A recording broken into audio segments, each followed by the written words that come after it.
नमस्कार दोस्तों, आज हम जानेंगे 2025 के भी डीएफसीसी लाइन में जो अभी हम एट ए टाइम जो खड़े हुए हैं वो डीएफसीसी लाइन है। डीएफसीसी लाइन का 2025 के भी सिस्टम और रेलवे का 2025 के भी सिस्टम दोनों में क्या डिफरेंस है, वायर का क्या डिफरेंस है, मॉडिफिकेशन में क्या क्या चीज यूज की गई है, वो सारी डिटेल्स आज दोनों के बीच डिफरेंस के बारे में बात करेंगे। वीडियो थोड़ा लेंथी हो सकता है लेकिन काफी नॉलेजेबल भी हो सकता है। दोस्तों, आजकल जितने भी रेलवे के प्रोजेक्ट्स आ रहे हैं वो टोटल 2025 केवी के आ रहे हैं। इसीलिए आप रेलवे फील्ड में अपना फ्यूचर बनाना चाहते हो तो 2025 केवी के बारे में जरूर जान लें। इससे क्या रहेगा, आपको 2025 केवी का नॉलेज हो जाएगा और आप आगे आने वाले प्रोजेक्ट जितने भी है वो टोटल 2025 के हैं। इसीलिए आपको इसका जानकारी होना भी बहुत जरूरी है। चलिए दोस्तों, आज हम जान लेते हैं 2025 केवी की कंप्लीट डिटेल्स, जो कि हमारा डीएफसीसी लाइन और आपका रेलवे लाइन में यूज किया गया है। क्या क्या डिफरेंस है, कंडक्टर का क्या डिफरेंस है, कितना काउंटरवेट यूज किया गया है, नई लाइन में कैसे करेंगे, पुरानी लाइन में कैसे करेंगे, कितना वेट लेंगे, वायर का क्रॉस सेक्शन एरिया क्या रहेगा, ये सारी डिटेल्स आपको इस वीडियो में मिल जाएगी अच्छी तरीके से, जो कि रेलवे में आने वाले एग्जाम में मोस्टली पूछी जाती है। और जो भी कंस्ट्रक्शन कंपनी में जॉब कर रहे हैं या रेलवे में जो लोग जॉब कर रहे हैं, ये बेसिक जानकारी सभी के लिए बहुत जरूरी है। ये सारी टेक्निकल नॉलेज आज हम डिस्कस करेंगे इस वीडियो में। चलिए दोस्तों, चलते हैं आगे की ओर। यहाँ पे आप देख सकते हो, यहाँ पे आपका वो टोटल जो है नॉर्मल जो कन्वेंशनल ओची होती थी उसमें आपका कैंटिनरी, कॉन्टैक्ट और आपका एंटीक्लिक वायर यूज किया जाता था।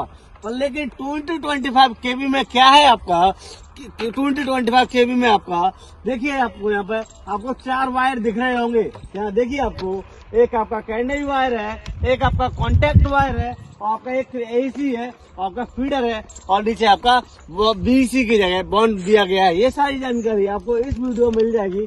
आप यहाँ पे देख सकते हो किस तरीके से। चलिए आपको हम जूम करके दिखा देते हैं किस तरीके से आपका अरेंजमेंट किया गया है। तो दोस्तों देखिए, यहाँ पे आपको दिखा देते हैं। जैसे देखिए, आपका डीएफसीसी में क्या है, आपका कॉन्टैक्ट वायर और कैंडी वायर। तो यहाँ पे आप देखिए, ये आपका सबसे पहले आपको दिखाता हूँ मैं कॉन्टैक्ट वायर। कॉन्टैक्ट वायर जैसे ट्रेन टच होकर चलती है, ये वाला देखिए आपको जूम होके जो इस पर, ये आपका कॉन्टैक्ट वायर है। आपके देखिए, ये नीचे जो सस्पेंशन दिख रही होगी आपको, ये देखिए, ये वाला आपका कॉन्टैक्ट वायर है नीचे वाला। तो यहाँ पे देख रहे होंगे आप, ये कॉन्टैक्ट वायर है। इस वाले वायर को जो यूज किया गया है, नॉर्मल आपका कन्वेंशनल वॉची में 107 स्क्वायर का यूज करते थे। लेकिन आपका रेलवे ने 2025 जो आपकी डीएफसीसी लाइन है, उसने आपका कॉन्टैक्ट वायर का जो क्रॉस सेक्शन एरिया है वो आपका 150 स्क्वायर में यूज किया है। आपका कैंडरी वायर रेलवे में आपका 65 स्क्वायर में यूज करते थे, लेकिन यहाँ पे आपका डीएफसीसी ने कैंडरी वायर का जो क्रॉस सेक्शन एरिया है वह आपका 125 स्क्वायर में का यूज किया है। क्रॉस फीडर आपका जो आपका देख रहे हो उधर फीडर वायर है। आप देखिए, यहाँ पे सस्पेंशन से जुड़ा हुआ दिख रहा होगा आपका, ये फीडर वायर है। फीडर वायर आपका डीएफसीसी ने भी एक अलग क्रॉस सेक्शन एरिया का यूज किया गया है। नॉर्मल हम लोग जो कन्वेंशनल ओची होती थी उसमें अपना 150 से 160 स्क्वायर में यूज करते थे, लेकिन यहाँ पर इसलिए 288 स्क्वायर में का फीडर वायर यूज किया गया है आपका। और आपका पीछे आप देख सकते हो, यहाँ पर बैक साइड में आपका एसी वायर है। एसी वायर देखिए, आपका डीएफसीसी ने ये वाला बैक साइड में आपको खंभे के टॉप सुपर मास्ट लगा हुआ दिख रहा होगा। ये देखिए, आपका ये एसी वायर है, ये आपका 92 स्क्वायर mm का है। तो दोस्तों, ये कंडक्टर कुछ डीएफसीसी लाइन में 2025 के में बढ़ गए हैं। और यहाँ पे देखिए, आपका जो बॉन्ड फेस से होता था वो यहाँ पे फेस से बॉन्ड नहीं है, वो आपका बैक साइड से कर दिया गया है। बैक साइड से क्यों किया गया है, एक्चुअली क्या है, अभी मान लो यहाँ पर ये होल है, यहाँ पर नॉर्मली हम लोग बॉन्ड लगाते थे, वो इस जगह पे लगाते थे। यहाँ पे देख सकते हो, मान लो इसका सेंटर है तो यहाँ पे लगाते थे, पर लेकिन यहाँ पे बॉन्ड इसलिए नहीं लगा रहे हैं क्योंकि आपका यदि हम रेल में ड्रिल करते हैं तो रेल की वीकनेस हो जाती है, तो इसीलिए रेल में क्रैक भी आ सकता है। इसीलिए 2025 केवी हाई स्पीड के लिए बॉन्ड को हटा दिया गया है। देखिए, आप साइड पे आपको आगे भी दिखाते रहेंगे, यहाँ पे कोई भी रेल में होल नहीं है, नॉर्मली कन्वेंशनल वो चीज थी, उसको बॉन्ड होल करके आपका यूज किया जाता था, पर लेकिन यहाँ पे ऐसा नहीं है। ये रेल में बिल्कुल भी वीकनेस ना आए, इसीलिए करके हम रेल ने इसका 225 kV में DFCC चाहे रेल दोनों में यही रूल फॉलो होगा, जो कि आपका कभी भी ये आपका सिस्टम कभी भी दिक्कत नहीं होगा। तो दोस्तों जान लें 225 kV में बॉन्ड अभी जो मॉडिफिकेशन वाला प्रोजेक्ट है उनमें तो है, पर लेकिन फाइनल बाद उनमें भी नहीं रहेगा। DFCC लाइन में आप देखिए यहाँ पर आपका बॉन्ड हटा दिया गया है, वो भी रीजन है उसको बताई दिया आपको, रेल में क्रैक ना आने की वजह से, रेल वीकनेस ना हो, हाई स्पीड ट्रेन दौड़ेगी, इसलिए करके बॉन्ड हटा दिया गया है। तो दोस्तों ये सारे डिफरेंसेज हैं। आपको DFCC लाइन में एक अलग ही टेक्नोलॉजी यूज की गई है, जैसा कि आपको सारे क्रॉस सेक्शन एरिया बता दिए है, और ही कुछ जानकारी ले लेते हैं आगे। जैसा कि आप साइड पे यहाँ पे हम खड़े हुए हैं, यहाँ आप देख सकते हो अलग आपका जो ब्रैकेट देखिए, यहाँ का ब्रैकेट भी आपका जो लगाया गया वो अलग तरीके का लगाया गया है। नॉर्मल कन्वेंशन वो चीजें एक अलग है, आपका 49 mm का आपका BT 28.7 33.7 का आपका ST RT के साथ सेम रहता था, लेकिन यहाँ पे आप देखिए, यहाँ देखिए आपका देखिए यहाँ पे ये भी दिख रहे होंगे आपको, यहाँ पे देखिए ये वाला ब्रैकेट है, ये देखिए ब्रैकेट पाइप आपको दिख रहे होंगे, ये टोटल DFCC में एक अलग ही स्ट्रक्चर है जो कि फ्रांस की टेक्नोलॉजी है। तो दोस्तों DFCC ने बहुत सारे डिफरेंट यूज किया है, बहुत सारी टेक्नोलॉजी डिफरेंस यूज की है, जो कि आपको दिखाते चलते हैं। तो DFCC का फाउंडेशन आप देखिएगा, आपको दिखाते हैं। फाउंडेशन भी DFCC का एक अलग ही टाइप का है, जो कि आपका सर्कुलेटर फाउंडेशन बोलते हैं। सर्कुलेट के मतलब एक सर्किल के टाइप का बना हुआ है फाउंडेशन, वो भी एक अलग ही डिफरेंट टाइप का यूज किया गया DFCC में। तो दोस्तों ये आपका 225 kV का लाइनिंग करने का सबसे अच्छा तरीका है DFCC के बारे में जान लेने का। यदि आपको DFCC के बारे में पता है तो आप अच्छे से 225 kV के बारे में जान कर सकते हो। अभी भी रिसेंटली 4 से 5 प्रोजेक्ट हुए हैं, जैसे राजस्थान में हुआ है या अदर स्टेट में हुए, वो 225 kV के हुए हैं, जो कि टोटल 225 kV के ही हैं। तो रेलवे जितने भी प्रोजेक्ट आ रहे हैं टोटल 225 kV के आ रहे हैं। पुराने वाले प्रोजेक्ट थे उनको भी 225 kV में कन्वर्ट कर रहा है, इसीलिए आजकल रेलवे में 225 kV का नॉलेज होना बहुत जरूरी है।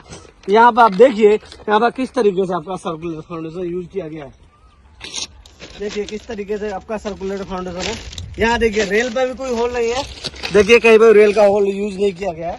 ये सारी चीजें यहाँ पर देख सकते हो आप ऐसे तरीके, क्योंकि यहाँ पर कोई भी रेल का होल नहीं है, तो मतलब कहीं पर भी रेल का होल नहीं किया गया है 225 kV में, जो कि रेल के लिए एक स्ट्रॉन्ग रेल के लिए काफी जरूरी था। तो दोस्तों यहाँ पर देखिए बहुत सारी चीजें डिफरेंसेज हैं। चलिए और आगे चलते हैं, क्या क्या डिफरेंसेज हैं DFCC में।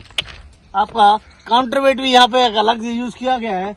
नॉर्मल आपका जो कन्वेंशनल वो चीज होती थी उसमें आपका जो है काउंटर वेट का वेट 665 kg होता था, लेकिन DFCC ने काउंटर वेट का वेट जो यूज किया है वो आपका 665 के बजाय 1020 kg का यूज किया है, क्योंकि 1020 कर दिया तो उसके हिसाब से उसकी टेंशन लेंथ भी बढ़ जाएगी।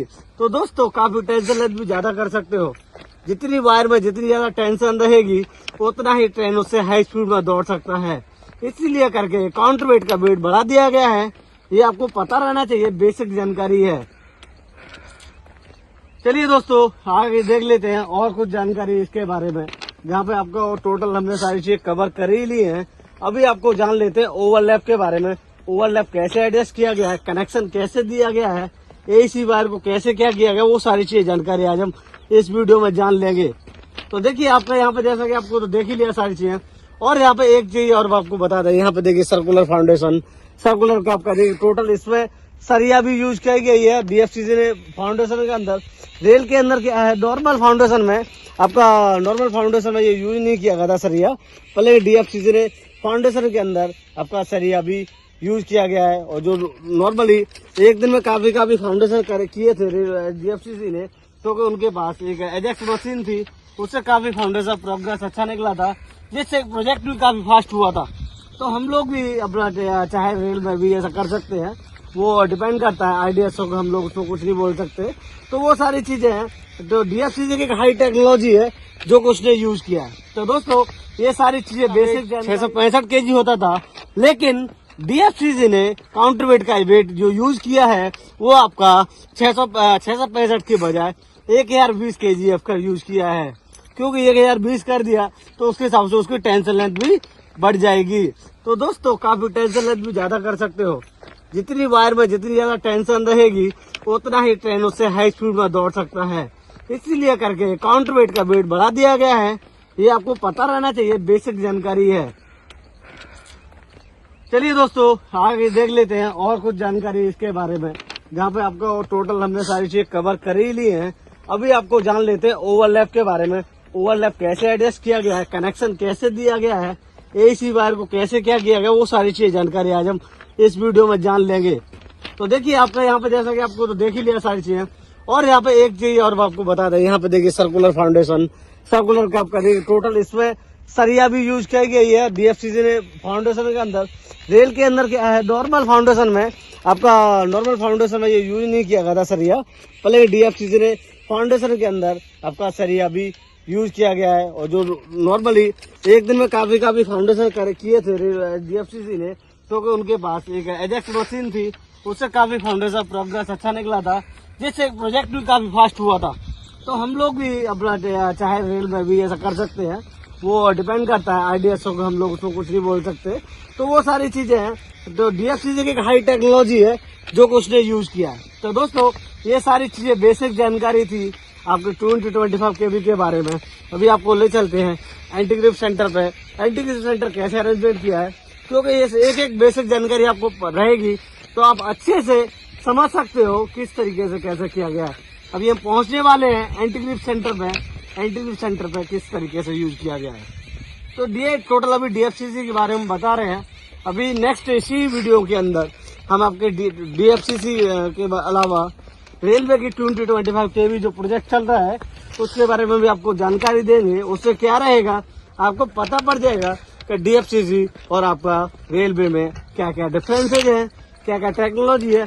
जैसे डीएफसीसी में काम करना चाहो, डीएफसीसी के आगे भी प्रोजेक्ट आ सकते हैं, तो डीएफसीसी का नॉलेज रहेगा तो आप डीएफसीसी में भी कंपनी में भी जा सकते हो, या फिर आपको रेलवे का नॉलेज रहेगा तो रेलवे की किसी कंस्ट्रक्शन कंपनी में जो भी रेलवे का प्रोजेक्ट करती है उसमें भी आपको 20-25 kV का बारे में जान के जॉब कर सकते हो। तो ये सारी बेसिक जानकारी सभी लोगों को होना बहुत जरूरी है।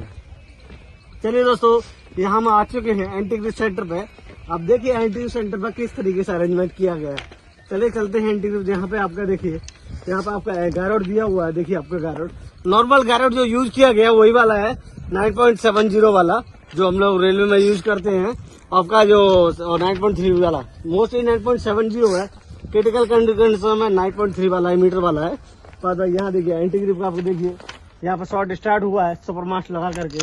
सेम यही स्ट्रक्चर रेलवे में भी सेम जितना भी है, सारे फीडर जो गया है सुपर मास्ट लगा के ऊपर से ही गया है, और बहुत सारी चीज चेंजिंग है। तो यहाँ पे आप देख सकते हो, यहाँ पे आपका इंसुलेटर आपको दिख रहा होगा, यहाँ देखिए आपका इंसुलेटर दिख रहा है, ये आपका यहाँ से एंटी ग्रिप शॉर्ट स्टार्ट है। एंटी ग्रिप चलते हैं आगे, देख लेते हैं एंटी ग्रिप कितना क्या कैसे किया गया है। तो एंटी ग्रिप का जो क्रॉस सेक्शन एरिया है, जो नॉर्मल रेलवे में जो यूज किया जाता था 93 स्क्वायर mm का, वही यूज किया गया है एंटी ग्रिप सेंटर का। उसमें कोई चेंज नहीं है, सेम वही सस्पेंशन वगैरह सारी चीजें, थोड़ा सा बस कोई वायर में कोई चेंज नहीं है, वही यूज किया गया जो रेलवे यूज करते थे। दोस्तों ये सारी चीजें हैं डीएफसीसी में जो की गई हैं, आपको पता रहना चाहिए इसी तरीके से। तो दोस्तों ये सारी चीजें बेसिक जानकारी हैं डीएफसीसी के बारे में जो आपको पता रहना चाहिए। चलिए दोस्तों और आगे और चलते हैं। यहाँ आपका एंटी ग्रिप सेंटर खत्म होने वाला है, वहाँ आपको ले चलते हैं। एंटी ग्रिप सेंटर जहाँ खत्म हो रहा है, कभी भी दोस्तों आप डीएफसीसी में एक चीज और देखिए, आप एंटी ग्रिप सेंटर पे आपका देखिए, यहाँ पे आपको दिख रहा होगा ब्रैकेट के सेंटर में, आप देखिए ब्रैकेट सेंटर में पीजी किस तरीके से लगाई गई है। तो कभी भी आपको जो आपका पीजी जो आपका एंटी ग्रिप सेंटर कर रहे हो, वहाँ पर ये 2 पीजी दिख रही होंगी आपको, ये 2 पीजी दिख रही होंगी। देखिए ये पीजी है, तो ये पीजी लगी रहना बहुत जरूरी है, जिससे कभी ब्रेकडाउन होता है तो आपका फेलियर होने से बचता है। तो दोस्तों इसीलिए कभी भी आपका डीएफसीसी ने भी एंटी ग्रिप का यूज किया है। मोस्टली रेलवे वॉची में डीएफसीसी तो यूज खरीदते ही है। जी दोस्तों यहाँ पर हम आए हुए हैं ओवरलैप में, डीएफसीसी लाइन का ओवरलैप है। ओवरलैप का अरेंजमेंट कैसे किया है वो सारी जानकारी आज हम जानेंगे। तो यहाँ पर आपका देखिए, यहाँ पर काउंटरवेट के लिए ये आपका जो आपका फिटिंग रहता है टोटल, जो आपका काफी देखिए किस तरीके से अरेंजमेंट किया गया है। इससे क्या रहेगा, कभी भी आपका काउंटरवेट किसी भी ब्रेकडाउन के कारण गिरता है तो वो डायरेक्ट आपको ज्यादा लॉस नहीं होने देगा। इससे यहाँ गिरने के बाद यहाँ पर ये अटका हुआ रह जाएगा। यहाँ पर बैटरी फिटिंग लगी हुई है जो कि इसको नीचे गिरने नहीं देगी और ज्यादा लॉस होने नहीं देगी। तो दोस्तों काउंटरवेट के लिए काफी डिफरेंट यूज किया गया है DFCC लाइन में, जिसका वेट आपका टोटल आपका 1020 kg है। यहाँ आप देख सकते हो ये आपके काउंटरवेट के स्पीसेज लगे हुए हैं। यहाँ पर काउंट भी कर सकते हो कितने लगे हुए हैं, तो मैं आपको काउंट करके बता देता हूँ कितने लगे हुए हैं। ये आप काउंट कर लीजिएगा, 1 2 3 4 5 6 7 8 9 10 11 12 जो पीस लगे हुए हैं वो आपके 40 kg के हैं। एक पीस जो लगा हुआ 20 kg का है और आपके जो 2 पीस लगे हुए हैं वो आपके 5 kg के हैं। तो दोस्तों ये सारा काउंटरवेट यूज किया गया है क्योंकि इसका टेंशन लेंथ ज्यादा है और आपका इसका काउंटरवेट का वेट भी ज्यादा है। तो वो सारी चीज है। तो कभी भी कैंडी काउंटरवेट में जो आपका KGF टेंशन लेंथ वो भी लोड ज्यादा है, इसीलिए काउंटरवेट का वेट बढ़ा दिया गया। यहाँ आप देखिए 3 पुली आपको 3 पहिए दिख रहे होंगे। 3 पुली उधर देखिए, उधर आपको दिख रहा होगा। इधर देखिए किस टाइप का आपका 3 पुली आपको दिख रहे पहिए के टाइप में दिख रही है, वो 3 पुली आपके भी अलग टाइप का यूज की गई है। जो कन्वेंशनल यूज करते वो नहीं यूज की गई है। तो ये सारी चीजें काफी डिफरेंसेज है इसमें, आप देख सकते हो। इंसुलेटर यहाँ पर देखिए, आपका जो इंसुलेटर हमने यूज किया है, यहाँ पर देखिए आपका इंसुलेटर जो यूज किया है हमने, वो आपका देखिए आपका टॉप बॉटम इंसुलेटर आपका कंपोजिट यूज किया गया है। तो वो सारे डिफरेंसेज है, कहीं पे कंपोजिट, कहीं पे आपका नॉर्मल DFCC कंपोजिट यूज किया गया है, पोर्सिलिन आपका फीटर में यूज किया गया है। तो दोस्तों ये सारे डिफरेंसेज है। आगे चलते हैं ओवरलैप के बारे में और कुछ जान लेते हैं। ATG जंपर सेम ही है, आपका PG केवल चेंज है इसमें। PG आपका जो ATG जंपर लगी हुई है, जंपर आपका PG लगे है लेकिन आपका PG चेंज है क्योंकि उसका जो क्रॉस सेक्शन एरिया बढ़ेगा, इसके लिए उसकी PG चेंज है। तो दोस्तों यहाँ पर ATG जंपर है, उसकी PG चेंज है। यहाँ पे आप देख सकते हो इस तरीके PG आपका चेंज है। और भी आगे देख लेते हैं क्या क्या है। आपका जो G जंपर है, G जंपर आगे देखते हैं, आगे लगा हुआ है। G जंपर का जो क्रॉस सेक्शन एरिया वो 160 स्क्वायर mm का है, जो नॉर्मल कन्वेंशनल आपका 105 था, DFCC 160 स्क्वायर mm का यूज किया है। DFCC ने हाई स्पीड करने के लिए टोटल जितने भी वायर्स हैं, कंडक्टर्स हैं, सभी के क्रॉस सेक्शन एरिया बढ़ा दिए गए हैं। चाहे आपका क्रॉस सेक्शन आपका कैटरी रहे, चाहे कॉन्टैक्ट रहे, चाहे AEC रहे, चाहे आपका फीडर रहे और चाहे आपका एंटी वायर रहे और आपका जंपर, टोटल का क्रॉस सेक्शन एरिया बढ़ा दिया गया है DFCC लाइन में। यहाँ पे आप देख सकते हो इस तरीके से ये अरेंजमेंट किया गया है। तो दोस्तों यही सारे डिफरेंसेज हैं आपको AEC, BEC और आपका जो भी कंडक्टर्स वगैरह है DFCC में। चलिए दोस्तों अब चलते हैं हम रेलवे की 2025 kV लाइन्स के बारे में, वहाँ पे क्या क्या अरेंजमेंट है। ये तो आपका बेसिक ओपन सेक्शन का हो गया। अभी आपको बेसिक रेलवे की 2025 kV के बारे में चलते हैं। यहाँ पर आप देख सकते हो दोस्तों, यहाँ पे आपका AEC वायर का टर्मिनेशन हुआ है, मतलब यहाँ पर AEC वायर आपका टर्मिनेट हुआ है। तो यहाँ ऊपर आप देख सकते हो इस तरीके से, जैसे कि आपका यहाँ पे लगा हुआ है।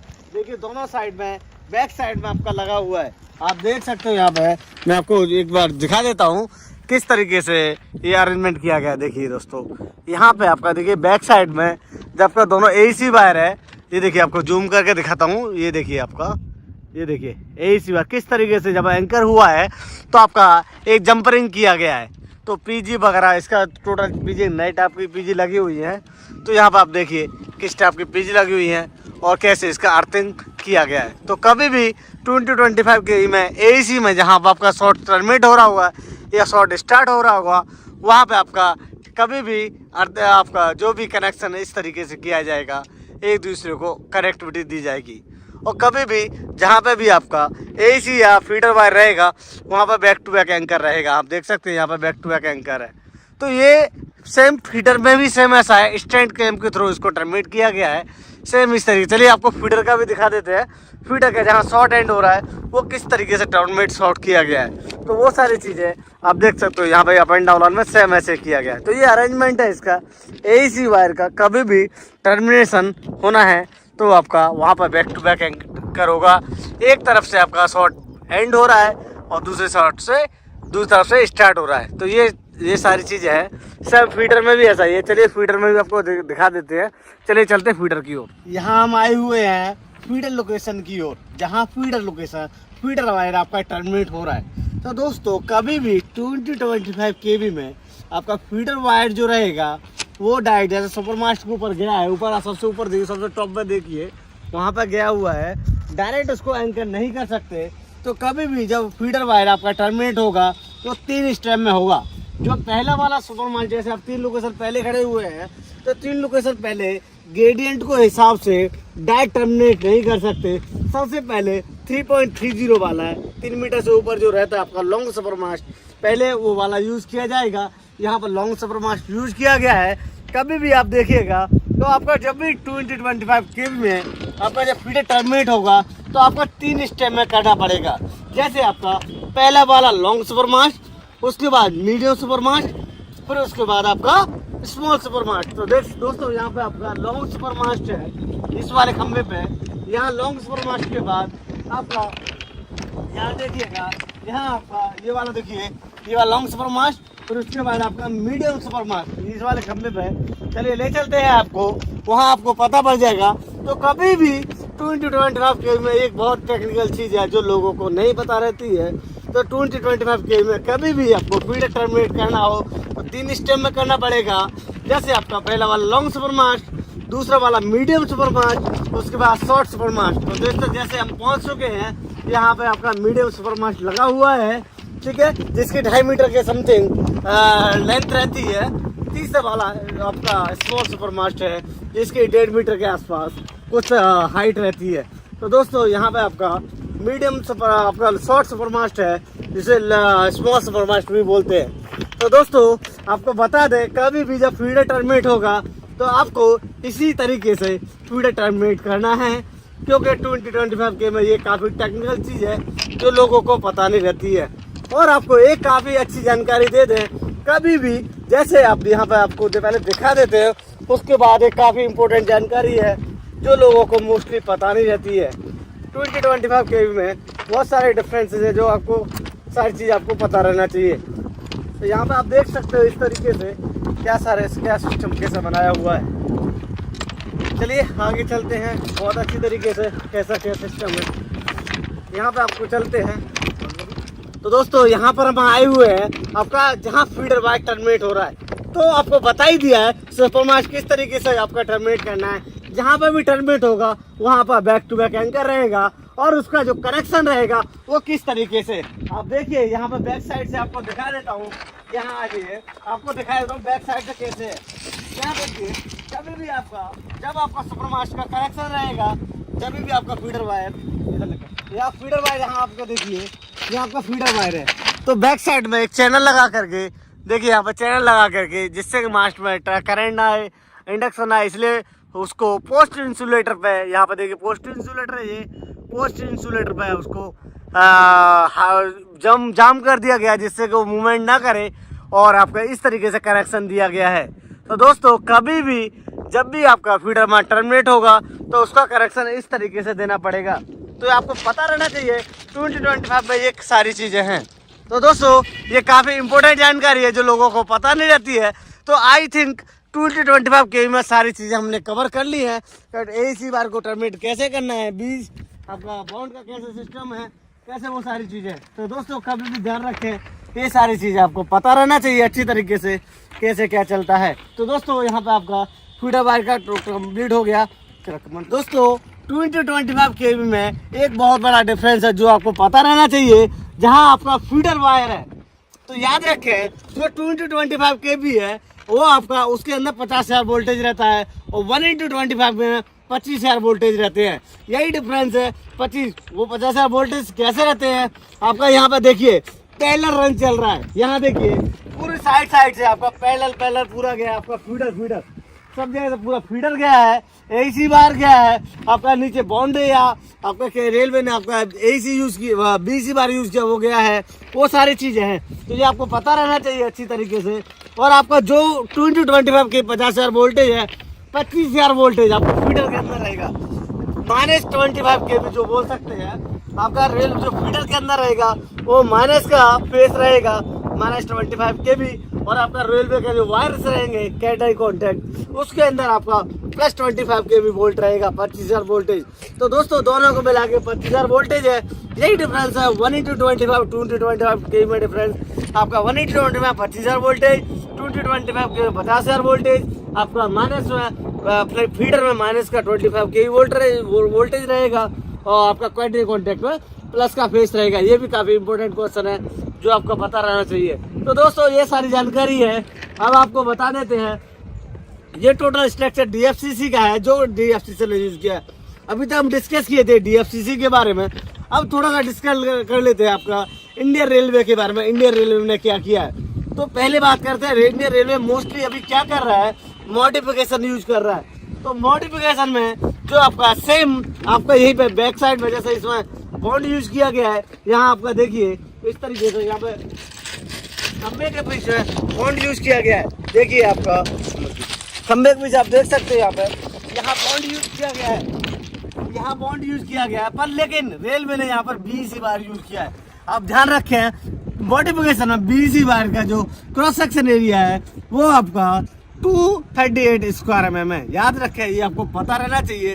तो मॉडिफिकेशन में आपका 20 बार का जो क्रॉस सेक्शन एरिया है वो 238 है, फीडर वायर का 234 है, AC वायर का 92 स्क्वायर mm है, एंटी ग्रिप का 93 स्क्वायर mm है, कैंडरी का 65 स्क्वायर mm है और कॉन्टैक्ट का 107 स्क्वायर mm है।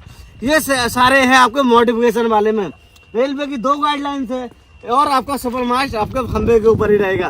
ये तो आपका फ्रेश प्रोजेक्ट है और आपका जो मॉडिफिकेशन प्रोजेक्ट में एवरी इंच लोकेशन में सी जंपर रहेगा, हर एक खंबे पे एक सी जंपर लगेगा।